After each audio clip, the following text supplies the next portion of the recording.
لە جیهاندا تەنها لە ناو کووردا ژنی جەنگاوەر بەو شێوە بەرفراوە نەبەدی دەکرێت. لەگەڵمان بن بۆ وەڵامدانەوەی ئەم پرسیارە گرنگە.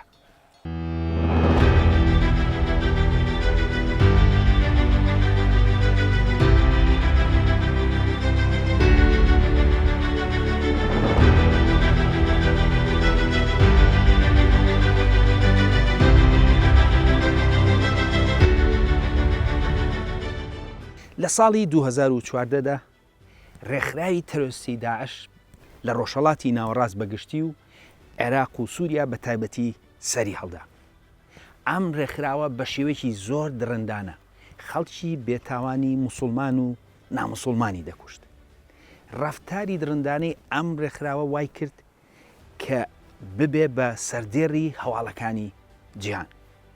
شان بە شانی دەرکەوتنی داعش بابەتێکی دریش بوو بە مای سەرنجی جیهان، ئەویش ژنی جەنگاوەری کورد بوو. بۆ یەکەم جار بوو کە جیهان ببینێت ژنی جەنگاوەر شان بە شانی پیا و بجەنگێت. لەبەرەوە ئەم بابەتە بوو بە سەردێڕی هەواڵەکانی جیهان و چەندین بەرنامەی لەسەر کرا. بە تایبەت لە ڕۆژهەڵاتی ناوەڕاستە کە ژن تا ڕادێک ناکارا و ژێردەستە وێ ناکراون. لەبەرەوە ئەم بابەتە بوو بەمایی سەرسوڕمانی جیهان. ئێستا پرسیارەکە ئەوەیە باشە بنەچە و مێژووی ژنی جەنگاوەر لە ناو کووردا چۆنە؟ دیاردەی ژنی جەنگاوەر لە ڕۆژهەڵاتدا نوێ دەردەکرێت. بەڵام لە ناو کووردا لە سەرەتای مێژووە ئەم دیاردەیە هەبوو و بەشێکی گرنگ بووە لە فەرهەنگی کوردی. کۆنترین دەرکەوتنی ژنی جەنگاوەر لە ناو تۆماری مێژوودا لە ناو گوتیەکاندا بووە. نەواریتوم خاتوونێکی جەنگاوەر بووە کە سەرکردایەتی سوپایەکی 10,000 کەسی کردووە لە ساڵی 1800 پێرزایندا. واتە نزیکی 3800 ساڵ لەمەوبەر ئەو شاشن و سەرکردەی سوپا بووە. ناوەکەی نەواریتوم یان نەماریتوم مانای شاژنی نەمار دەدات کە ئەگەرێک هەیە شاژنی ناوچەیەک بوو بێت لە نزیک سەرپێڵی زەها و قەسری شیرین و دەربەنیخانی ئەمڕۆدا. بەڵام تاوەکو ئەمڕۆ ڕێک شوێنی دەسەڵاتی یەکلانە بووەتەوە. ئەوەی مایی سەرنجە نزیکی 400 ساڵ لەمەوبەریش ژنێکی کورد هەر لەو ناوچەیەدا دەسەڵاتدار بووە. ئەو خاتونە ناوی خانم سوڵتان بوو و لە قەسری شیرین حکومڕان بووە. ئەو کات هونەرمەند و گەڕۆکی ئیتالی پێترۆ دێلا ڤالێ دەیبینێت و لەگەڵ خێزانە کریسیانەکەیدا لای دەمێنێتەوە و ئاماژەی پێدەکات.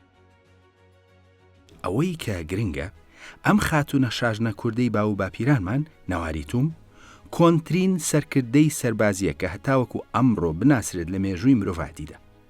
واتە یەکەم ژنە سەرکردەی سوپایی لە مێژوودا خاتونێکی سەر خاکی کوردستان بووە.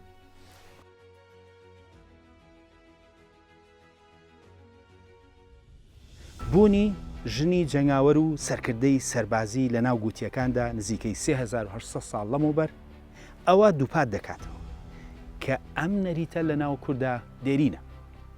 بەڵام دەرکەوتنی شاژنێکی سەربازی لە ناو گوتیەکاندا 3800 ساڵ لەمەوبەر ئەگەر ئێمە بمانەوێت ئەوە بەستینەوە بە ژنی جەنگاوەری کوردی ئەمڕۆوە بێ دەرکەوتنی نمونە و سەرچاوە لەو نێوانەدا ناتوان لێ بکرێت.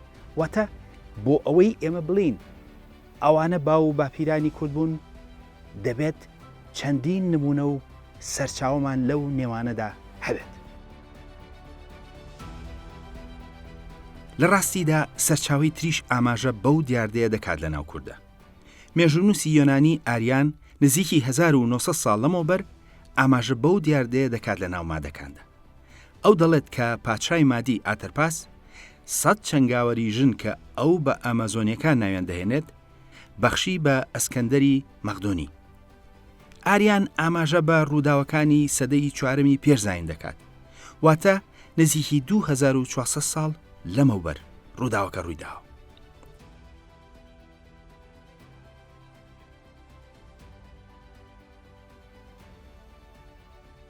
دەبینێت هەر نەواری توم نییە کە ژنی جەنگاوەر بووە، بەڵکو دواتریش لە سەردەمی مادەکاندا ئاماژە بەوە کراوە. جگە لە هەزاران ساڵ لەمەوبەر ئێمە ئاماژەمان بە خانم سوڵتان کرد کە خاتوونێک بووە لە شارۆچکەی قەسر شیرین حکومڕان بووە. دیارە بە دڵنیایی سەرکردایەتی هێزێکی سوپایشی کردووە. بەڵام ئەم دیاردەیە لە ناو مێژووی کووردا زۆر دەردەکەوێت و چەندین نمونەمان هەیە. بۆ نمونە لە سەدەی حەڤدەهەمدا خاتوونێکی میر بە ناوی خانزاد دەرکەوتووە. ئەم میرە خانزاد دەسەڵاتی بەسەر ناوچەی سۆراندا بوو و حکومڕانی نشینەکەی لەژێر دەستا بووە. توانا و ئازایەتی ئەم خاتونە کووردە بە ناوچەکەدا بڵاو بۆتەوە و سەرچاوەکان هەندێک زانیاری تایبەتی لەسەر تۆمار دەکەن.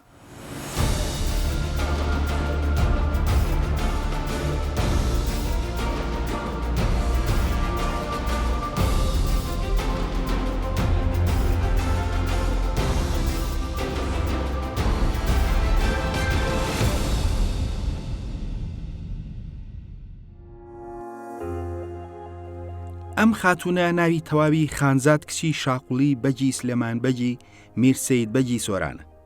ناوبانگی ئەم میرە جەنگاوەرە کووردە دەگاتە گەڕۆکی تورک ئەولیا چەلەبی کە لە سەدەی حەڤدەهەمدا هەندێک زانیاری لەسەر ئەو دەنووسێت و دەڵێت.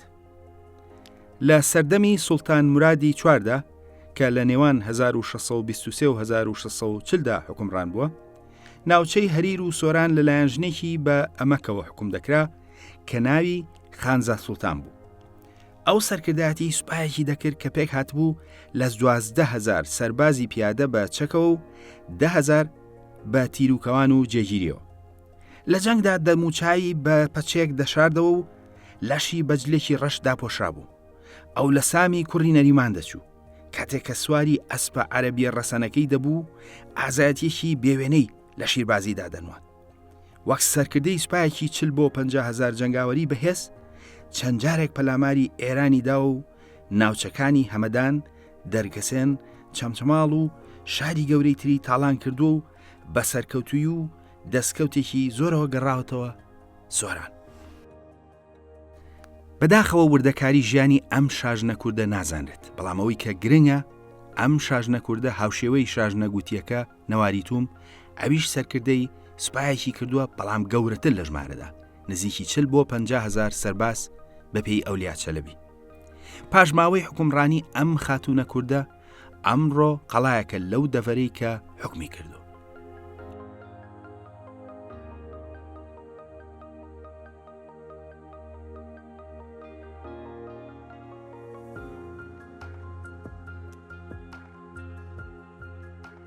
لە ڕاستیدا ژنی جەنگاوەر بە درێژایی مێژووی کورد دەرکەوتووە. لە ساڵی 1854دا خاتوونێکی سەرکردەی کورد بە ناوی فاتمە ڕەش سەرکردایەتی سوپایەکی دەکرد لە پیاوان و بەشداری کرد لە نمایشێکی سەربازیدا لە شاری ئەستەمبوڵ. ئەو دەرکەوتنە بەشێک بوو لە نمایشی سوپای عوسمانی کە ئەو کات خۆی ئامادە دەکرد بۆ بەشداری لە شەڕی گەورەی قەرەمدا. دەرکەوتنی ئەم سەرکردە ژنە ئەو کات سەرنجی هەواڵنێرە ئەوروپیەکانی بۆ خۆی ڕاکێشە.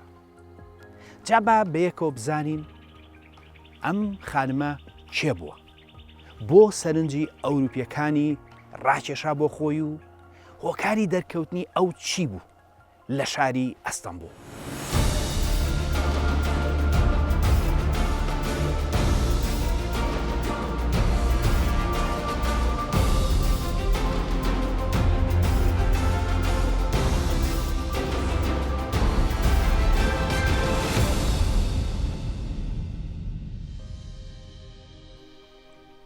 فاتمە ڕەش کە تورکەکان ناوەکان وەرجێڕاوە بۆ تورکی و کردویانە بە قەرە فاتمە، خاتوونێکی کوردی خەڵکی مەڕەشی باکووری کوردستان بوو.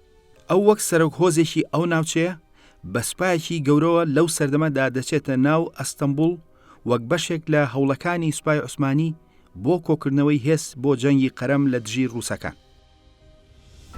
ئەم جەنگە لە ساڵی 1854دا دەستی پێکرد لە نێوان رووسیای عوسمانی و فەرەنسا و بەریتانیا و ئیتالیا پشتیوانی دەوڵەتی عوسمانیان دەکرد. ئەو کات فاتمەڕەش بە خۆی و سوپاکەیەوە هاتە ئەستەمبول بۆ هاوکاریکردنی دەوڵەتی عوسمانی. هۆکاری سەرەکی پشت هاتنی فاتمەڕەش هاوکاری خەلیفەی عوسمانی نەبوو، بەڵکو شتێکی گرنگتر بوو. ڕووداوی بەشداری فاتمەڕەش وەک سەرکردەیەکی سەربازی وای کردووە کە زۆر لە بڵاوکراوە ئەوروپیەکانی ئەو سەردەمە لەسەری بنووسن. ئەو کات پەرتووکێکی ئیتالی وردەکاری ڕووداوەکە و فاتمەڕەش دەخاتە ڕوو.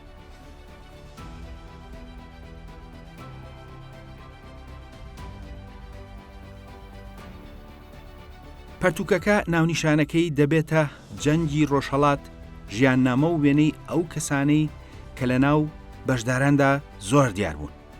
ئەم پەرتووکە لە ساڵی 1854دا لە ئیتالیا دەرچووە کە ئەوانیش هاوکاری دەوڵەتی عوسمانی بوون.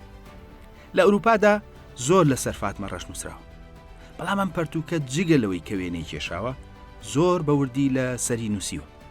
بەپێی ئەم پەرتووکە لە کۆتایی مانگی سێی ساڵی 1854دا فاتمەڕەش بە خۆی و سوپایەکی 300 بۆ 400 کەسیەوە دێتە ئەستەمبول.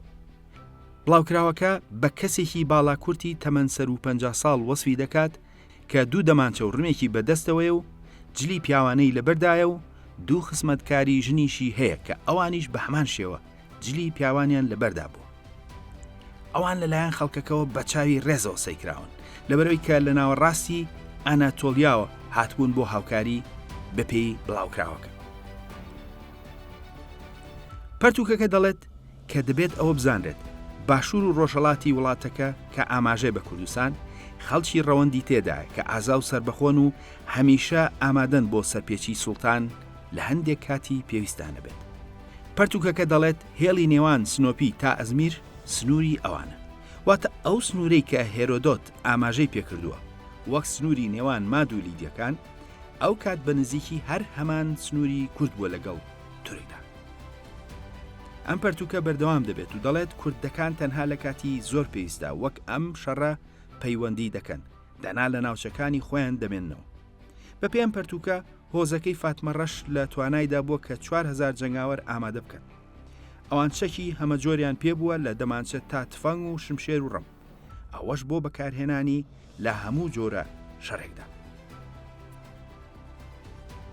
ئەوەی گرنگە ئەوەیە کە فاتمەڕەش لەبەر خۆشەویستی سوڵتان نەبووە کە هاتووە بۆ ئەستەمبول، بەڵکو خۆشەویستی مێردەکەی بووە کە ئەی بردوتە ئەو شارە.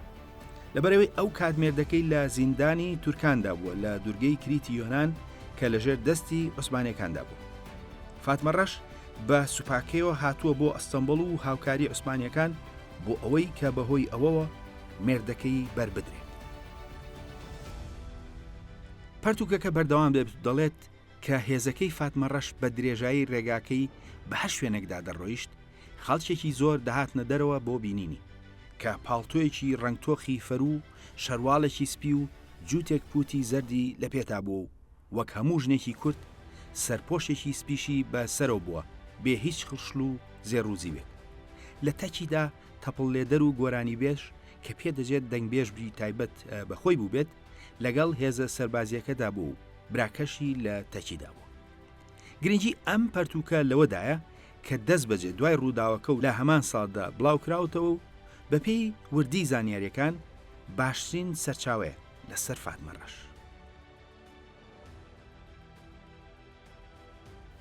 هەواڵی بەشداریکردنی فاتمەڕەش و سەرکردایەتیکردنی هێزێکی سەربازی ئەو کات بە ئەوروپا و ڕۆژئاوادا بڵاو بووە. لەبەرەوە بۆ دەیان ساڵ دواتریش ئەم ڕووداوە لە سەرچاوەکانی ڕۆژئاوا و ئەوروپادا ئاماژەی پێکراوە. ئەمە وای کرد فاتمەڕەش ببێ بە کەسایەتێکی ناسرا و تا ڕادێکیش ئەفسانەی. هۆکارەکەشی بۆ ئەوە دەگەڕایەوە کە ئەو کات لە ڕۆژئاوادا ئێشتا ژنی جەنگاوەر بەو شێوەیە نەبینرا بوو. لەبەرەوە ئەم ڕووداوە لە چەندین گۆڤار و پەرتووک و بڵاو کراوەدا ئاماژەی پێکراوە.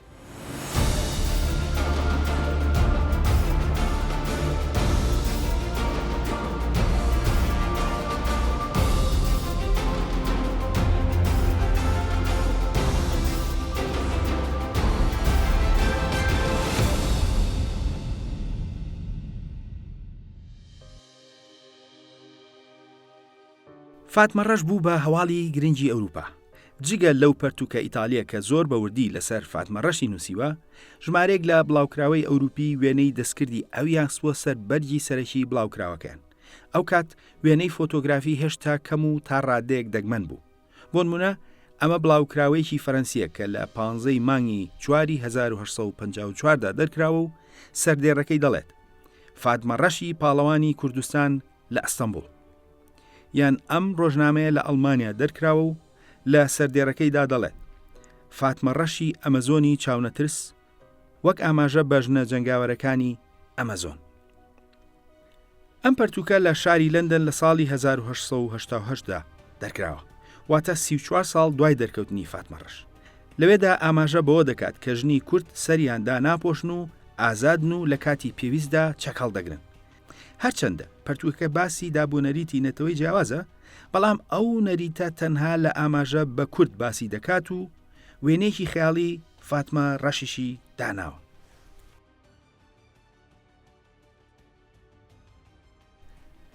هەروەها ئەمە ڕۆژنامەی نیویۆرک تایمزی مانگی 11 ساڵی 1887، واتە 33 ساڵ دوای ڕووداوەکە، کە ئاماژە بەوە دەکات جەنراڵی فەرەنسی لێسپینێ چۆن فاتمە ڕەشی پێش شەڕەکە بین و ئەو خاتونە بەشداری شەڕی قەرەم بووە.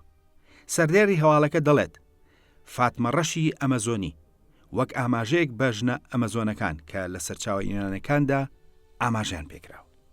یان ئەمە نمونەی قاپێکی هەڵواسینە کە لەلایەن کۆمپانیای ڤەلیارت دروستکراوە کە کۆمپانیایکی بەناوبانگی بوارەکەی ئەو سەردەمە بوو و لەسەر قاپەکەیان نووسیوە فاتمە ڕەشی پاڵەوانی کوردستان لە ئەستەمبول.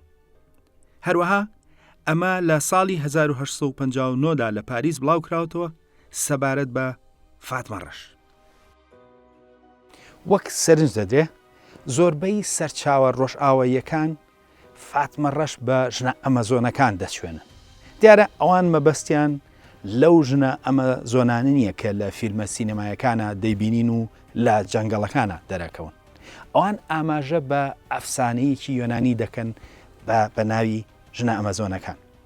بەپێی ئەو ئەفسانە یۆنانیە کۆمەڵگەیەک هەبووە لە ڕابردوودا لەو ناوچانەی دەوروبەری کوردستان کە کۆمەڵگەکە لەلایەن ژنی جەنگاوەرەوە بەڕێوە براوە. ئەم بابەتە زۆر بەوردی لە ناو یۆنانیەکاندا لە سەری نووسرا و بە شێوەی جیاواز لە دەقای یۆنانیەکانە دەرەکێ. بەڵام وەک ئاماژەم پێکرد ئەمە ئەفسانەیە. سەرڕایەوە بوونی ئەو هەموو زانیاریە وردە لەسەر ئەمەزۆنەکان ئەوە دووپات دەکاتەوە کە ئەم ئەفسانەیە دەشێت بنەچێکی مێژوویشی هەبێت. ئەفسانەی ئەمەزۆنەکان لە سەردەمی شاعیری یۆنانی هۆمەرەوە واتە سەدەی هەشتەمی پێشزاینەوە ئاماژەی پێکراوە. دواتر لەلایەن هێرۆدۆت و چەندین مێژوونووسی تری یۆنانی و ڕۆمیەوە بە شێوەی جیاواز ئاماژیان پێکراوە. بەپێی سەرچاوە یۆنانیەکان ئەوان کۆمەڵگەیەک بوون کە ژنی جەنگاوەر حکومڕانی کردبوون. تەنانەت لای ئەو ژنانە بەپێی یۆنانیەکان جەنگ هێندە گرنگ بۆ بۆیان مەمچێکی خۆیان بڕی بووەوە بۆ ئەوەی کە بە ئاسانی تیربازی بکەن. لە ناو یۆنانیەکاندا بابەتەکە هێندە بڵاو بووە، تەنانەت ئاماژە بە جەنگی نێوان کەسایەتی ئەفسانەی یۆنانی هەرقل و ژنە ئەمەزۆنەکانیش کراوە. ئەمەزۆنیەکان لە ناو یۆنانیەکاندا زۆریان لەسەر نووسراوە و هەرچەندە ناوی چەندین شاژن و ڕووداویان لەگەڵ یۆنانیەکان دەهێنن، بەڵام زیاتر بووە بە ئەفسانە وەک لە مێژوویەکی ڕوون. واتە ئەفسانەکە دەما و دەم لە ناو یۆنانیەکاندا جێڕاوەتەوە و بەردەوامی هەبوو. هێرۆدۆت دەیەوێت مامەڵەی مێژووی لە تەکدا بکات، بەڵام سرابۆ نزیکی 400 ساڵ دوای هێرۆدۆت دەیەوێت زانستی تر سەیری ڕووداوەکە بکات و ئەو وەک دابوونەریتی خەڵکانی جیاواز بینیوێتی کە بووە بە ئەفسانە لە ناو یۆنانیەکاندا. بەڵام ئەوەی کەمایی سەرنجە و وەک پێشتر ئاماژەی پێکرا، نزیکی 1900 ساڵ لەمەوبەر مێژوونووسی یۆنانی ئاریان ئاماژە بە ژنی چەکداری ئەمەزۆنی دەکات کە لە سەدەی سێهەمی پێشزایندا کە پاشای ماد بەخشوێتی بە ئەسکەندەری مەقدۆنی. واتە 2300 ساڵ لەمەوبەر ژنی چەکدار و ئەفسانەی ئەمەزۆنیەکان بەستراوەتەوە بە کوردەوە. زۆر ئەگەریش هەیە کە ئەم ئەفسانەیە بەهۆی ئەو ڕاستیە مێژوویەوە بوو بێت کە لە سەرەتای مێژووەوە ژنی جەنگاوەر لە ناو کووردا هەبوو. ئەم دیاردەیە کە لە ناو یۆنانیەکاندا نەبووە، بەڵام یۆنانەکان دەما و دەم پاڵەوانێتی ژنی شەڕکەری ناو کوردیان جێڕابێتەوە و دواتر شێوەی ئەفسانەی وەرگرت بێت و بوو بێت بە سەرچاوەی ئەفسانەی ژنانی ئەمەزۆن. ئەم بەستنەوەی کورد بەو ئەفسانەوە لەم 200 ساڵی ڕابردووشدا بەردەوام بوو. زۆربەی ئەو بڵاوکراوە ئەوروپیانەی کە لەسەر فاتمە ڕەش نووسراون بە ئەمەزۆنی ناوی دێنن. بۆ نمونە ئەم پەرتووکە کە لە ساڵی 1912دا نووسراوە و دەیەوێت ئەو ئەفسانەیە بکات بە مێژوو لە بنەچەی ئەمەزۆنیەکان بگات، نووسەرەکەی لە بەشێکدا ئاماژە بەبوونی ژنی ئەمەزۆنی لە ناو کووردا دەکات و دەڵێت ئەم دەنگۆیانە هەتاوەکو ئەم دوایەش بەردەوام بوو، تەنانەت لە ناوەڕاستی سەدەی 19هەمدا ئێمە گوێبیستی ژنی جەنگاوەر دەبین. یەکێک لەو نمونە سەرنجڕاکێشانە جۆرێک لە ساڵیستریستی نوێیە کە سەرۆکخێڵێکی کووردە بە پاکیزەی ڕەش ناسراوە.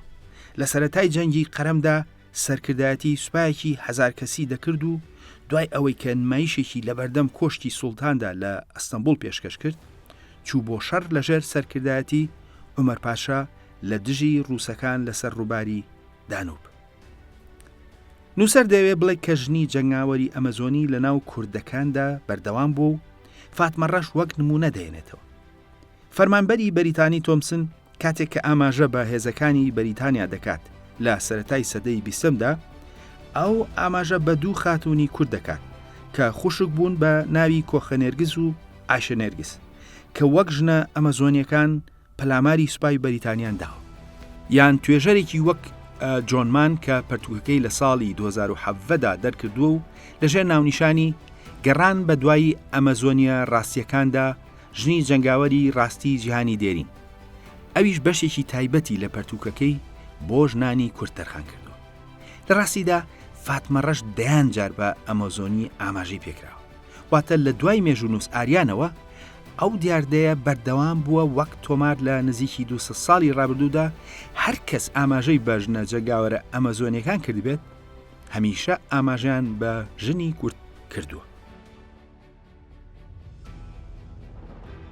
وەک دەبینرێت لە سەرەتای مێژووە ژنی جەنگاوەر لە ناو کووردا هەبوو، ئەم دیاردەیە لە هەموو قۆناغێکی مێژووی کووردا ئاماژەی پێکراوە. لە ڕاستیدا زۆربەی ئەو گەڕۆکانی کە هاتوونەتە کوردستان ئاماژەیان بەم نەریتە کردووە. بۆ نمونە ڕیچکە لە کوردستان بە مستەر ڕیچ دەناسرێت لە ساڵی 1820دا دێتە کوردستان. ئەو بە قسەی خۆی لە بەغدا ڕووداوێکی زۆر سەیری بینیوە لە پەیوەست بە ژنی جەنگاوەری کووردا و ئەو لە پەرتوکەکەیدا ئەم ڕووداوە سەیری تۆمار کردووە. ڕیچ ئەڵێت کاتێک کە لای فەیزوڵڵا ئەفەندی بەرپرسی دیوەخانی پاشای بەغدا بووە، لەوێ فەیزوڵڵا وتوێتی حەزەکەم شتێکی سێر نیشاندەم. فەیزوڵڵا یەکێک لە پاسەوانەکانی خۆی نیشان دەدات، ئەنجا بە میستەر ڕیچ دەڵێت چی تێ هەڵبینیت؟ ئەوش دەڵێت پیاوێکی بەهێز دیارە. دەڵێت ئەوە پیاو نییە و کیژێکی پاکیزەی کوردی بڵباسە و باشترین ئەسپسوار و ئازاتین سەربازە. دەڵێت تورکێک کە ڕەتێک ویستوێتی دەستی بۆ بەرێت. ئەویژەڵێت یەک چەقۆی پێدا کردووە و خەریک وە بیکوژێت. تەنانەت بە قسەی فەیزوڵڵا هێندە ئازا بووە کە هەڵی کوتاوەتە سەر تۆپی گولە لەسەر و خۆی گەیاندۆتە سەری. فەیزوڵڵا وەک نمونەیەکی شەرەف و ئازایەتی ئاماژە بەو خاتوونە کووردە دەکات و ڕیچ دەڵێت نمونەی ئازایەتی پیاوانە بە هیچ شێوێ لە نێو مێنەی کووردا دەگمەن نییە. پێش میستەر ڕیچ بەنزیکی 100 ساڵ پیاوێکی بەریتانی بە ناوی سایمۆن برایتن لە ساڵی 1737دا دەڵێت ژنی کورد جەنگاوەرە و شمشێر و ڕم بەکاردەهێنێت لە جەنگدا. هاوشێوەی ئەوانی تر لە ساڵی 1891دا لوسی گارنێت کە خاتوونێکی فۆکلۆریست و گەڕۆک بووە و زۆری لەسەر ژنی ناوچەکە نووسیوە، ئەو ڕۆڵی گەورەی ژنی کورد لە کۆمەڵگەکەیدا دەخاتەڕ. ئەو ئاماژە بە لێوهاتوویی ژنی کورد دەکات و چەند ڕووداوێکی ئازایەتی ژنی کورد و هەروەها دیسانەوە ئەوی ژنی کورد بە ئەمەزۆنی ناودەهێنێت وەک ئاماژەیەک بە ژنی جەنگاوەری کورد کە خۆی بینیونی و دەژڵێت.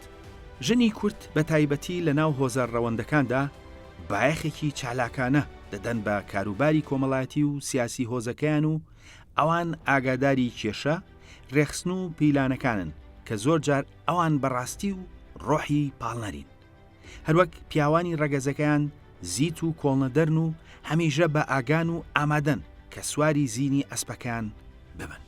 دەرکەوتنی ژنی جەنگاوەری کورد لە ساڵی 2014 و لە شەڕی داعشدا ئەوە هەر لە خۆیان نەبوو و ئەوە ڕووداوێکی دابراو نەبوو لە مێژوو فەرهەنگە دەوڵەمەندەکەی کورد ئەوە بەشێکی گرنگی فەرهەنگی کوردی بوو بەڵام بۆ جیهان لەبەرەوەی شتێکی نوێ بوو هەرزوو بوو بە سەردێڕی هەواڵەکان سەرڕایەوە لەبەرەوەی ئەمە بەشێکە لە فەرهەنگی کوردی لە هەموو دەرفەتێک و سەرچاوەیەکدا ئەم دیاردەیە دەردەکەوێتەوە.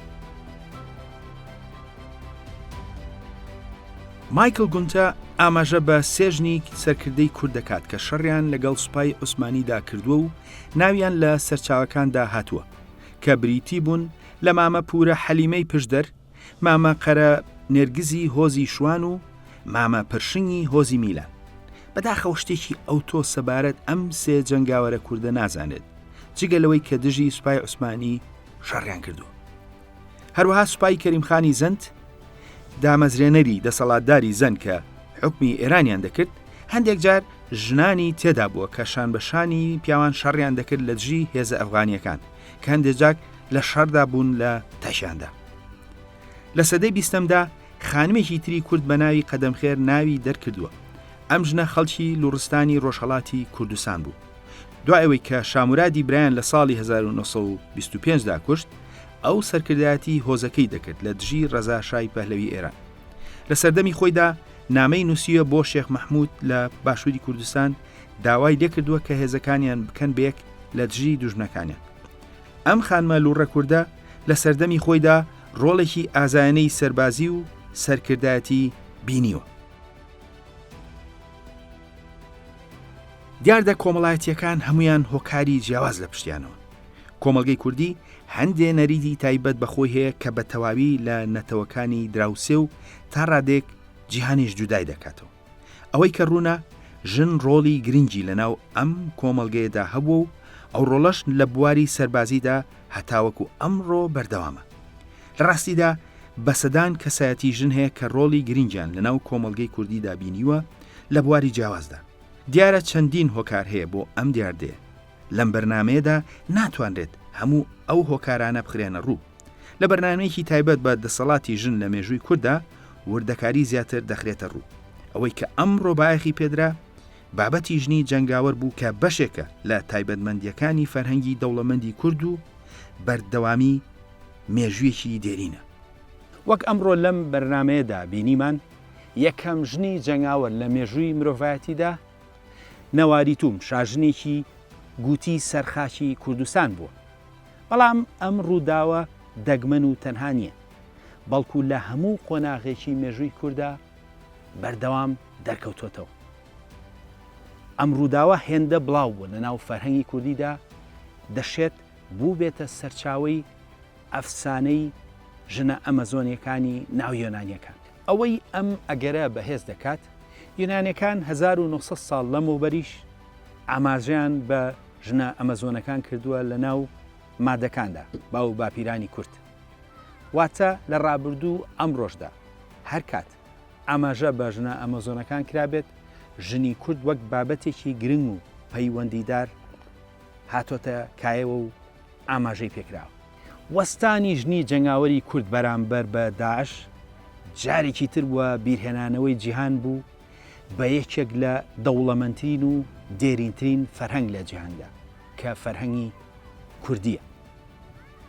بەرنامەی خۆناسین دەیەوێت لە هەر ئەڵقێکدا بەشێک لەو فەرهەنگە دەوڵەمەند و دێرینە بە خۆمان و نەوەکانمان بناسێنێ. ئەوەش بە ئامانجی خۆناسین وەک ئەوەی کە هەبوون و هەین، نەک وەک ئەو ڕوخسارە درۆینەی کە لە 100 ساڵی ڕابردوودا پێمان ناسێنراوە. تا بەرنامەی تر خواتان لەگەڵ.